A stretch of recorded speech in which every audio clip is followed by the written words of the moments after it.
actually they're able to function better because they have been trained to use the correct form of Arabic, as opposed to somebody, let's say, trying to take a taxi in Damascus or Cairo, and then the minute they try to tell the driver that they want to go somewhere, the driver will immediately notice that they're actually not very good at speaking Arabic, and they either laugh at them, they make fun of them, or at least they will overcharge them. You're listening to Speaking of Language, a podcast recorded at the Language Resource Center at Cornell University. Each week, we explore a topic related to language pedagogy and second language acquisition. This week on Speaking of Language, Munther Younes, a trailblazer in the field of Arabic language instruction, discusses his 31-year career at Cornell and the innovative educational materials he has in the works. Welcome to a new episode of Speaking of Language. I'm Angelica Kramer, the director of the Language Resource Center at Cornell University. And I'm Sam Lupowitz, the LRC's media manager. Today, we are speaking with Dr. Munther Younes, the director of Cornell's Arabic program. Welcome to Speaking of Language, Munther. Thank you very much. Thank you for hosting me here. We are excited to hear more about the wonderful Arabic program that you have built at Cornell. Before we dive into this, can you talk a little bit about your background and your path with languages? Yeah, I have always been fascinated by language since I was a very young child. And in college, I majored in English, and I had a degree in English literature. And then I pursued a degree in linguistics at the University of Texas in Austin. And then I taught linguistics, I taught English, and then I immigrated to this country in 1986. And there wasn't much demand for my English teaching, so I started teaching Arabic here. There was a lot of demand for Arabic. So I transitioned into teaching Arabic as a foreign language in 1986. I started at the Defense Language Institute in California, and then I was offered the job here at Cornell in 1990. And I have been here since that time. Wow, that's a long time. Yes, 31 years actually. Wonderful. And since then, since 1990, I've been working on building an Arabic program. And now, when I started, I was just by myself here, and now we have 3 other people working with me in the program. That's great. Cornell's Arabic program is unique in that it integrates written Arabic, so modern standard Arabic, and spoken Arabic, the Arabic dialects, in a way that reflects the use of the language by native speakers. Can you please tell us more about this integrative approach and how it differs from other programs in the United States? Yes. Most programs in the United States have historically introduced what's called modern standard Arabic. In fact, even the term modern standard Arabic is not really accurate. It should be called modern standard written Arabic. It's the written language, not really the spoken one. Although it's used on the radio, on TV, in the like in some formal interviews and so on, but in ordinary conversations, people use a dialect or a local variety. Yeah. So our philosophy at Cornell, since I started in 1990, has been to build a program that basically reflects the use of the language as it is used in real life in the Arab world. In one way, it's sort of a more honest approach in language instruction. And second, in that it prepares our students to really deal with the situation as it is, not as it should be. Previously, students used to, when they studied Arabic here, they would study Arabic for a year or 2 years, 3 years. Sometimes they would go to an Arabic-speaking country and they would try to talk to people and they would sound funny. And that was the rationale, and so the philosophy came out of that. So, what do the students in your program say about this approach? And have you noticed any differences in proficiency, maybe from how it used to be at Cornell or experiences at the DLI and what you have built here now at Cornell? Our students actually, when they come to the program, they don't know about these issues. The issues come up normally when they go and experience the linguistic life in the Arab world.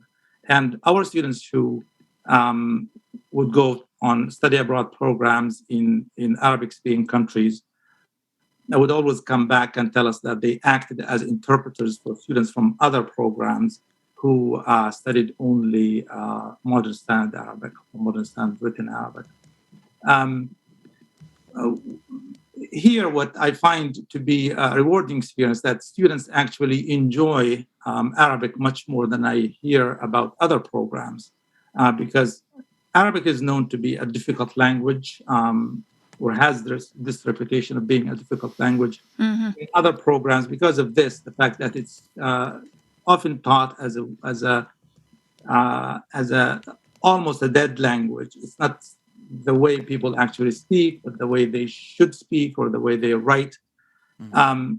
But in this program, we're able to integrate real, real life Arabic, including Yeah. Arabic culture, and different aspects of Arabic culture. Yeah. So, students are more able to function when they go abroad as a result of this integrative approach, then? Yes, that is correct. And they're able to function better because they have been trained to use the correct form of Arabic in the right Hmm. situation there, as opposed Hmm. to somebody, let's say, trying to take a taxi in Damascus or Cairo, and then the minute they try to tell the driver that they want to go somewhere, the driver will immediately notice that they're actually not very good at speaking Arabic, and they either laugh at them, they make fun of them, or they at least they will overcharge them because they know they speak a little Arabic. Uh, As they should. Well, we've spoken with a few guests this season about the difficulty many language educators face when teaching with outdated textbooks or rigid structures that don't support best practices in SLA. You've authored 5 Arabic textbooks. How are your materials different, and how does your integrative approach translate into textbooks?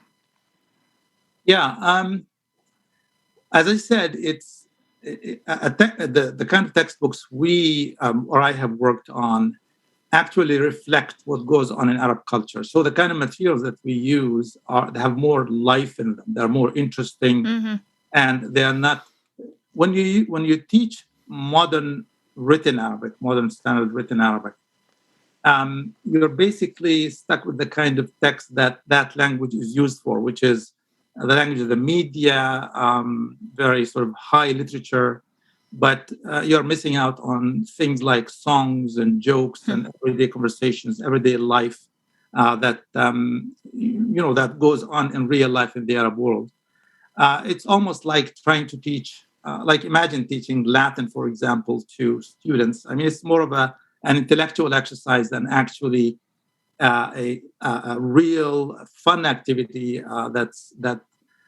where students can actually go to a country and Sure. reinforce what they have learned and use it and feel good about. They're really communicating in it. They're not just reading a text. And this is it's reflected in these textbooks that I have quoted. I work with a number of people from different institutions. So we've worked together on producing this set of textbooks, which we found to be more interesting, more authentic, Hmm. that prepare students for real life in the modern Arabic-speaking world. And of course, That's I should wonderful. mention that. Sorry for the interruption here, but we should also mention that we do not neglect written Arabic. That's Hmm. why it's called integrated. In that our students are able to speak Arabic the way people actually speak it, not the way they should speak it according to somebody else's rules or ideas. And also, they're able to read it the way Arabs actually read the language. So just to reiterate the main philosophy, it's reflecting what actually goes on and preparing students to deal with that situation as it is. That's great. And I think one aspect that you've been working on that really helps support that goal is the audio and video materials that you have created recently. So you were working on a companion website for one of the textbooks, and I am not even going to attempt to pronounce the name of that textbook. Maybe you can do that for us. You've been working on that together with your Cornell colleague, Magda Weatherspoon. So can you talk a little bit more about these audio and video materials and how they help advance your students' proficiency? Yes, the series that we have worked on, I've worked with Magda, who is my colleague here, and a professor at the Edinburgh University in Scotland, one of our teachers who went to complete a PhD at the Michigan State University, Elizabeth Huntley, and also a professor at Denison University in Ohio. We have worked on this on the series. It's called Arabiyyat an-Nas, which it was. We chose the name for a reason, which is it's the language of the people. Actually, a reflection of real life. So the way people actually speak the language, and in the first yearbook, and we have two versions of this. We have an Egyptian version and a Levantine version. And for both, we did a series of videos and audios on location in Arabic-speaking country. In the Egyptian one was done in Cairo, and it has been published. It was published last year, actually. And we're using it now at Cornell, and a few other institutions actually are using Great. it. Yeah, it's called Arabiyyat an-Nas fi Masr, Arabiyyat an-Nas in Egypt. We're currently working on updating actually the older version, which is the Arabiyyat an-Nas fi Bilad al-Sham, which is the Arabic of the people in the Syrian area, in the Levant. And then in second year Arabic, we combine the two. So we have just second year Arabic for both tracks. They come in and so they have input from both the Egyptian version and the Levantine version. Nice. And then they produce in the variety that is suitable for the institution or the teacher or the setting. And so we had a set of videos and also a set of audios that we're currently working on a set of audios with a producer in Lebanon, who's doing a great job actually she's a professional producer. So the quality is going to be a little better than the previous edition, the first edition. I think the materials you're referring to there are the radio drama that goes along with that textbook series. Is that correct? With the second textbook, yeah. Yeah. Can you tell us more about that project in particular, about the content there? Yes, yeah. We have, this is the second year book that I'm working on with another 4 colleagues from Edinburgh, Denison, Michigan State, and Magda at Cornell. So we've worked on a storyline, and then we developed a textbook around this with texts. So the radio drama is we have an Egyptian speaker a young man who falls in love with a Palestinian Jordanian young woman together in a radio station in London. And so their story develops, and as it develops, they conduct interviews and they deal with different issues. So that the book is theme based in that they start with, let's say, getting a job, and then issues with dealing with language, and then we go into health, food, and so the story develops along with tackling those themes linguistically, and it ends up with a conference on the environment in Jordan, and they meet her family there, and then the family accepts him as a son-in-law. So it develops that way. Yeah. We like stories with happy endings. Yeah. We need more of those these days, don't we? Yeah. That's wonderful.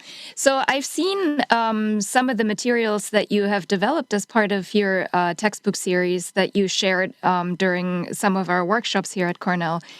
And they're wonderful. They're very engaging, and that's what we've heard from some of the students in your program as well, that they really respond well to this and they enjoy the materials. So do you have any suggestions for other educators who are interested in developing similar materials? Where do they start?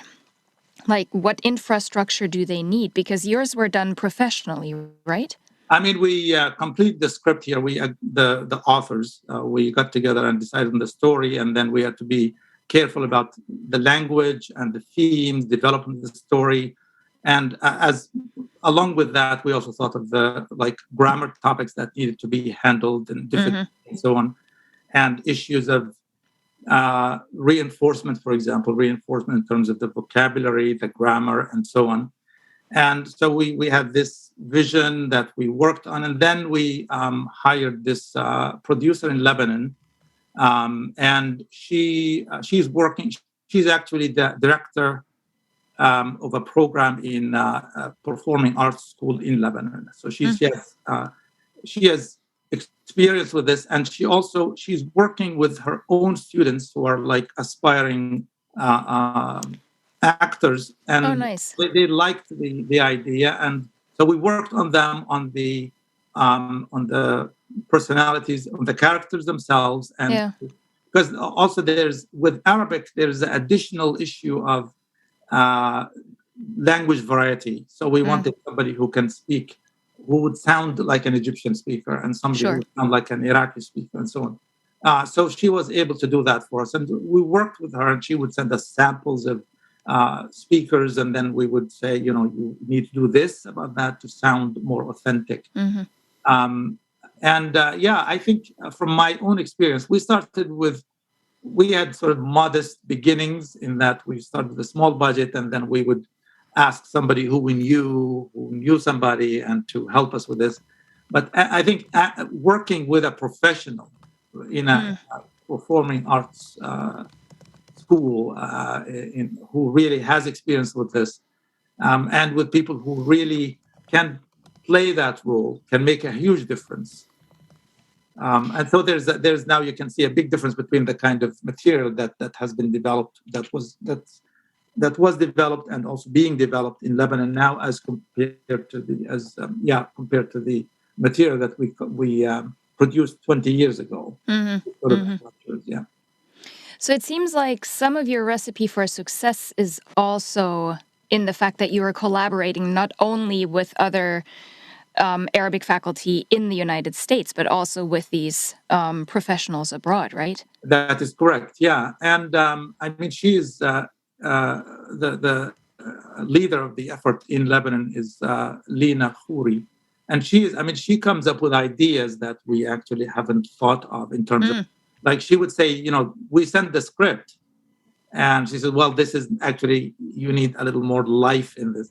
This is, it's good grammatically or good in terms of vocabulary, but in order to make it interesting and appealing to people to listen and so on, you need to do this. Yeah. He was giving us a lot of tips about improving the quality of the dialogues. That's great. So tell us, where can our listeners find out more about Cornell's Arabic program and about your work? About my work, we are known as the capital, you might say, of integration, the integrate approach, and many other programs are following our example with that. We started small, and I don't know how much of it has to do with our approach, and how much of it has to do with the demand for Arabic in general, especially after September the 11th. There was a rise in demand for Arabic. So the program has the numbers have significantly increased, although they've plateaued lately at about between 100 and 120 students, Arabic students in the whole program in general. I would say we have like 3 different tracks in the Arabic program. One is what we call the integrate approach. And we also have students who are interested in reading the Quran, for example, the Muslim religious text, for religious purposes. And some of these are Muslim students. They have a Muslim background. Others without that kind of background, but they're interested in knowing more about the language of the Holy Book of Islam. So we offer a course in that direction. We also offer a course for Arabic heritage speakers. This is something that has we have seen a rise in numbers lately. In fact, students come in who have grown up in an Arabic-speaking household, but they are virtually illiterate when it comes to reading and writing. And probably Italian kids, for example, or German kids who grew up in a German-speaking household and speaking German at home would probably would also learn to read and write German, but Arabic, because of the fear of written Arabic and this separation between written Arabic and spoken Arabic, many of those students are intimidated by the written language, so they come to us fluent in a dialect, but not knowing how to read a single word in it, not knowing how to read or write. So we offer this course for these students who are fluent or they can function in spoken dialect, in Lebanese or Egyptian or Iraqi or some other dialect. And then we offer them a basic literacy course, and we carry them from point zero in reading and writing the language to they can actually enroll in a high, intermediate, or advanced level course just after one semester of literacy, because they already have that the competence in the dialect, in the colloquial variety. That's great. Munther, before we sign off, we'd like to ask you to share your favorite word in a language that you speak, you love, you are learning, you want to learn. Can we hear that word? Yeah, thank you. Actually, I've learned many languages. I love languages. I've always loved languages. And but I've been thinking about this question, that my favorite word. And my favorite word actually is an English word. It's the word friend. For some reason, this word has some magic about it that I cannot find in any other I would say in any other word in any of the languages I'm familiar with. It sounds good. There's something about the sound that the word friend sounds great. I also I run a soccer team, and whenever I feel good about the team, I say friends or dear friends. When I am not very happy with them, I say, something like players or something like that. I use that sometimes even like with my children. It's when I say friend to a son or a daughter, it's very different from saying son or daughter. There's a friend. And something about that word, I find it to be much more, something about it, something magical, I would say, like more powerful than the word wife or husband or one of these like roles that we have in society. So friend, that's the word. That's my favorite word. I love it. That's great. Yeah. Thank you. Well, Munther, thank you so much for speaking of language with us. You're very welcome. Thank you, guys. Next week, Mariam C. will join our podcast.